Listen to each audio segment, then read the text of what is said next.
welcome back to Genre Bending. I'm Amanda Roundtree with the Library Marketing Department at HarperCollins, and today I have very special guests with me, two of my HarperCollins colleagues. I have Pam Jaffee and Angela Kraft, and why don't you guys tell them about what you do here?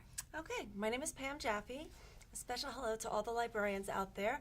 I head up brand direction and publicity for the Avon and Voyager imprints. So we really are the genre benders for the company. We work on romance and science fiction. I'm the one who gets the authors out and about on the roads. I try to make better relationships with hopefully librarians after this, but also independent bookstores and major accounts.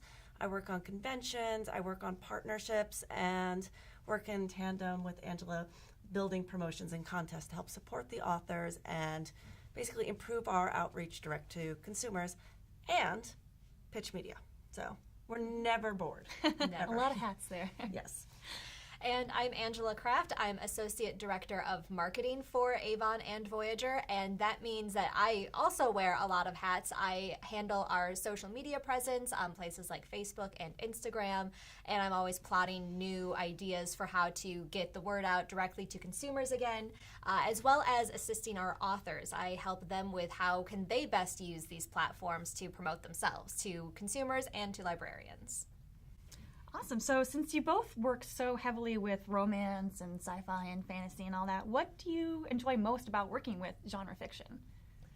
I love the readers the most, really. These communities, they seem very different. You know, science fiction, romance, what do they have in common? And that is the fact that the readers are so excited about them. Mm-hmm. They want to read everything by an author as soon as they find a new one. And in cases of romance and fantasy especially, you'll often have authors that have a deep, deep backlist for people to keep going back to. See, and on the flip side of it, having worked across many genres and multiple types of fiction and narrative nonfiction, I love the authors. They are so down to earth and they believe so firmly in what they're writing about and the people they're reaching. We're finding out now, you know, we're in definitely interesting times, I'll say. The romance authors are basically using their events and their literature as a platform for female empowerment. And as a publicist, that's really great. That gives me great news hooks to go out and talk to, let's say, CBS Early Morning or NPR and get fantastic hits that really do talk about how romance has changed since the 1970s and those bodice ripper days to now being such a force for feminism and really just a platform for these authors to go out and talk about women's rights from historical days to today. And then the other fun thing we're doing is science fiction as science faction. We do have Earth Day coming up, and Angela has been working really hard with the Voyager team to create what we're calling a science fair. So maybe you want to talk a little bit about that. Yeah, the Harper Voyager Science Fair is going to be a lot of fun. It's going to be for 2 weeks in April, and the Harper Voyager authors are such an interesting, diverse group of people. We have neuroscientists that are authors. We have people that have studied space and microbiology and that are medical researchers. So we thought that we have this great resource in our authors. We're going to have 2 weeks where we have our authors celebrate all things science across all sorts of social and digital platforms, from Reddit to Instagram to Twitter to Facebook, talking about their scientific passions and showing how, as much as we love exploring strange new worlds through fiction, that Earth is actually a strange and interesting place to explore as well.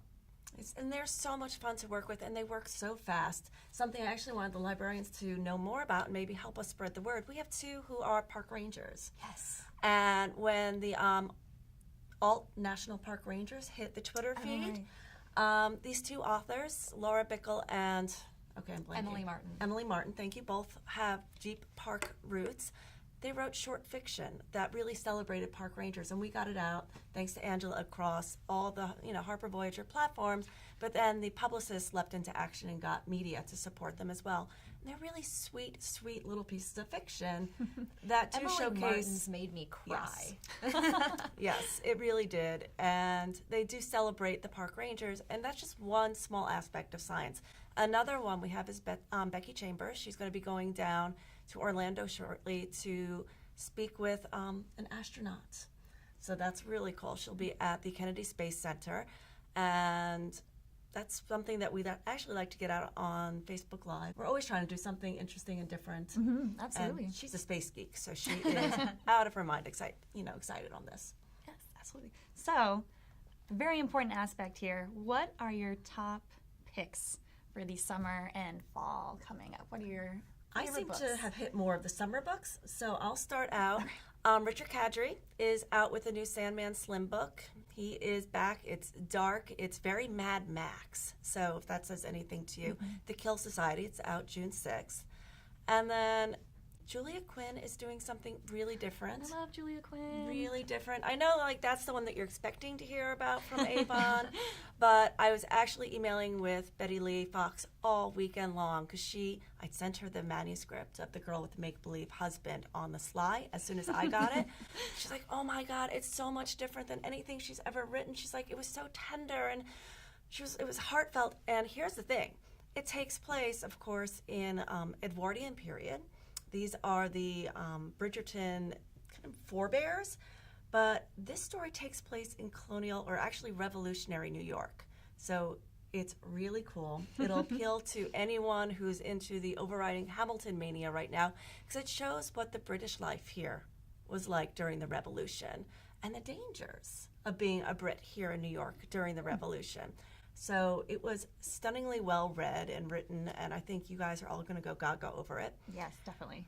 And then I am crazy about paranormal romance and urban fiction, just crazy. And I couldn't be more excited to have gotten early copies of the manuscripts of White Hot and Wildfire, which is a new back-to-back from Ilona Andrews coming out, where it's the second and third in her Hidden Legacy series, which has these superpowered primes and mages running amok in Houston. There's a secret society that's trying to overthrow the government, and it's everything you love in Ilona Andrews. It's everything you love about Kate Daniels and Kern, except the passion and the romance is amped up even further, and everything about it just gets your pulse pounding, and they're so close together. So it's not like you have to wait a year between the two. You only have to wait a month. One is out 5:30, and the other one's out 7:25. So librarians probably get first dibs on reading them.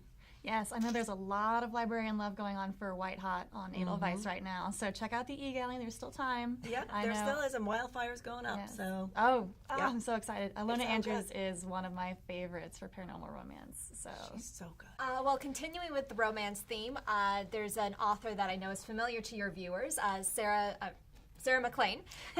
She has Day of the Duchess coming out this summer, and I think that this is going to speak very highly to what Pam was talking about earlier with romance being a way for women to talk about what's important to them and how passionate it can be, because Day of the Duchess opens with a woman in Regency England demanding a divorce because her husband doesn't treat her right.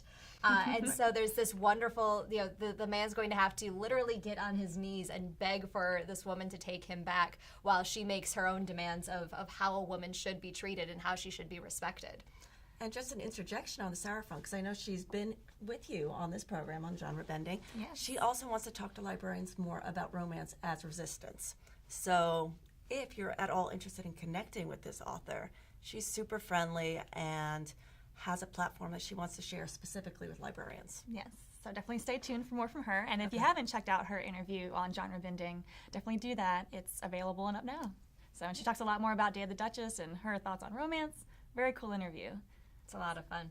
And then changing gears a little bit, but also coming out in July, we have a book from Wesley Snipes. He has written an urban fantasy novel called Talent of God, and it's going to be a great, this cinematic epic of really the battle between good and evil, as well as between faith and science, because this book is set in modern day Chicago, and a holy warrior comes to a doctor in a Chicago hospital and tells her that she is the chosen one, that she is somebody that has great strength and great faith, even though she does not actively acknowledge it, and she is going to be kind of Chicago's last line of defense as demons are attempting to take over the good people of Chicago. And I'm really excited about that one too. It literally reads like a Blade movie in my head. Like as I'm going through, I can see the action, I can see the grittiness of it, and it still has that great kind of paranormal religion aspect to it. Oh, So yeah, it's a lot of fun to read. There's a lot of conversations that are going to be able to crop up amongst readers about what does it mean to be a person of faith in the 21st century. And just to geek out a little, Dr. Snipes is so nice. We had conversations with him, and he's just so relatable, and he's so excited about this book. Yes. And it's so cool for Voyager to be working with Wesley Snipes. Yeah, it's a great addition to the list. Such a great author and great guy. Yeah, really. And then finally, this is going forward into the fall. This comes out in November from a debut author, S.A. Chakraborty, and her debut book is called City of Brass, which is a 18th century historical fantasy novel that's set in the Middle East and deals with all kinds of strange mythology and a great adventure story set in a very familiar yet very magical place. I love how it works in all the mythology, the jinn and the genies, and it's a hot read. Absolutely. I really like that one because it's so different from a lot of the fantasy that we have going on today, just because of like the Middle Eastern setting and like all of the not necessarily like religious aspects, but there's a lot there that like I'm unfamiliar with that was really cool to be thrown in there along with The author has studied this time period. She's studied this area of the world, so she has a lot of deep ties to this area, and you can just feel the love that she has for this part of the world and for these stories. Well, thank you guys so much for sharing your top picks and sharing what you do here. Thank you guys for watching, and definitely check back soon for more great stuff from Genre Bending.